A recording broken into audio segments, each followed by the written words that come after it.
Shalom. Welcome to part 5 of the video series called Idolatry. In this video, I specifically had wanted to cover the deception behind the third temple that those who claim they are and are not are actually trying to rebuild. So I'm not going to be speaking about that in this video, but definitely in the next video. Reason being, in part 3B of this video series, I began proving the time whereby the Yahudim were oppressed and they were not allowed to conduct business, no buying, no selling, because of course, I've been saying that the mark of the beast is here. It's been here for a very, very long time, ever since the birth of Christianity. In that video, we examined 2 times in history whereby the Yahudim were oppressed and they were not allowed to conduct business unless they convert to Christianity. Specifically, the Roman Yahudim wars as well as the Spanish Inquisition. Now, these Romans, these leaders of Christianity, they made it law that the Yahudim do not conduct business. But I forgot to mention another important time in history, which is no other than the Crusades. So we need to examine the Crusades and how these Crusades oppressed the Yahudim from conducting business, because here also they made it law that these Yahudim are not able to buy, neither are they able to sell unless they convert to Christianity. So let's dive into history to prove all things. Shalom and welcome, and I greet you, brothers and sisters, in the name of Yahusha HaMashiach, Baruch Bahasham, the Most High Yahuwah, and His Ben Yahusha. If you've not already viewed this video series from the very beginning, and I mean the very beginning, you need to pause it right here, go to the video from the very beginning and watch it until you reach this point, because here I'm actually going to present more details to what was revealed in earlier parts of this study. So in part 3B, we dealt with the Roman Yahudim wars as well as the Spanish Inquisition. But like I said, I forgot to mention about the Crusades, which is another crucial part of this entire prophecy. So let's see the timeline between both the Roman Yahudim wars, the Crusades, and then of course the Spanish Inquisition. There are roughly 1,000 to 1,400 years between the Roman Yahudim wars and the Crusades, and later another 300 to 400 years between the start of the Crusades and the Spanish Inquisition. So here is the breakdown of the timeline. Well, the Roman Yahudim wars, 66 to 136 CE. First revolt from 66 to 73 CE. The Bar Kokhba revolt, we spoke about that in part 3B. 132 through 136 CE. Now we are introduced to the Crusades. 1095 or 1095 through 1291 CE. The first crusade in 1095, and the final stronghold fell in 1291. So this was a long period of time. And then finally, the Spanish Inquisition, which was established in 1478. Now here for the time difference breakdown. between the Roman Yahudim wars and the Crusades, from the end of the Bar Kokhba revolt from 1936 CE to the start of the First Crusade in 1095 CE is approximately 959 years. Now, from the destruction of the temple, that's in 70 CE, when they would have destroyed the Yahudim temple, I'm sure you know of that, which that right there, the destruction of the temple, is a fulfillment of the prophecy in the book of Daniel, whereby he prophesied that that which is continual will cease. And if you know from the Torah what is continual, there are many offerings that are continual before Abba Yahuwah, because there is no longer that temple. That prophecy was fulfilled. And I'm going to put the chapter and verse on the screen.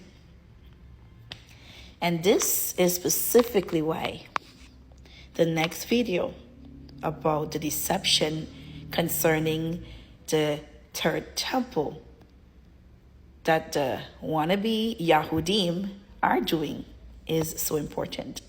Stay tuned for that. So from the destruction of the temple in 70 CE to the First Crusade, it's roughly 1,025 years.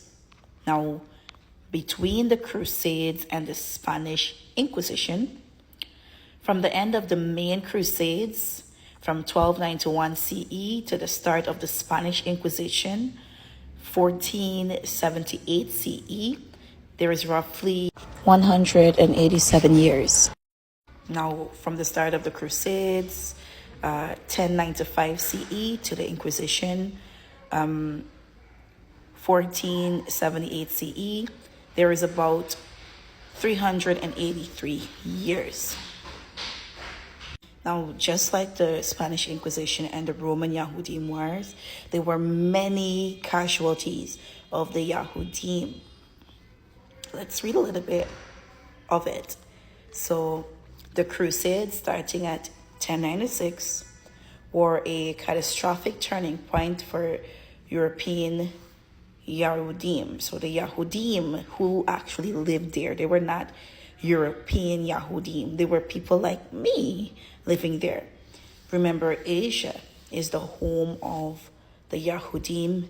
Many of them left their homeland to seek refuge, probably employment, and much, much more. And a lot of them were also scattered through the exiles of Yasharal as well as Yehuda.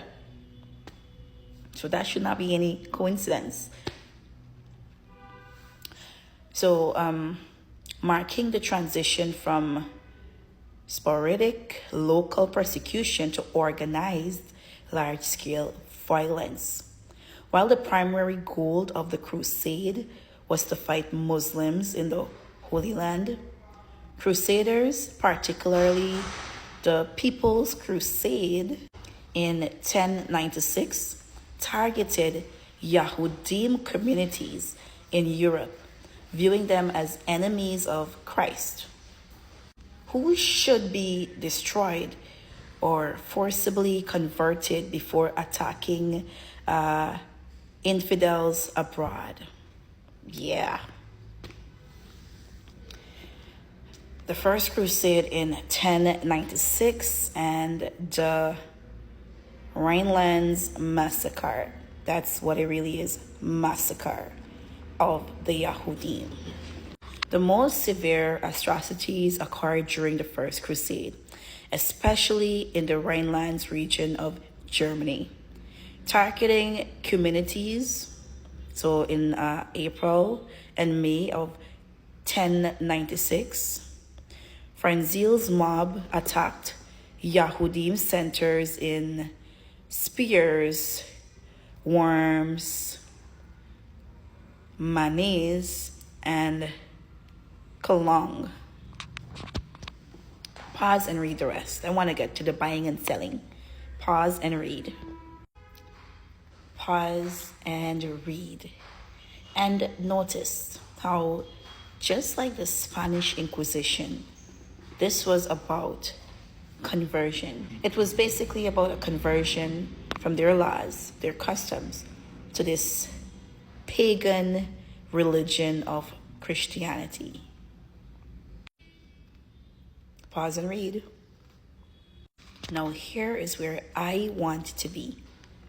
To economic restrictions and no buying or selling laws. The Crusades accelerated the legal and social exclusion of Yahudim from mainstream European economic life. Ban on guilds. Yahudim were banned from joining Christian guilds, severely restricting their ability to work as craftsmen. Restriction on land ownership. Yahudim were forbidden from owning land, preventing them from farming. Forced money lending. Because Christians were forbidden from changing interest or usury, Yahudim were pushed into money lending, which fueled stereotypes and resentments. How about debt cancellations? So during the Second Crusade, rulers such as Louis VII issued edicts allowing crusaders to pause or cancel interest on debts owed to Yahudim lenders, severely crippling Yahudim economic stability.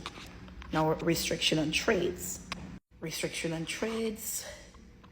Post-Crusade, limitations on sale of goods by Yahudim became more frequent. And now for the long-term impact. The Crusades led to a permanent worsening of the Yahudim position in Europe, transitioning from a sporadic persecution to organized massacres, which eventually resulted in widespread expulsions of England in 1290, France in 1306, and Germany in 1394. And this is the dark truth about Christianity that no one speaks about. You'll never hear about the Crusades in your churches. Yet, they call, here in my country, Guyana, they have a lot of crusades whereby they would preach the gospel. The gospel about who? JC.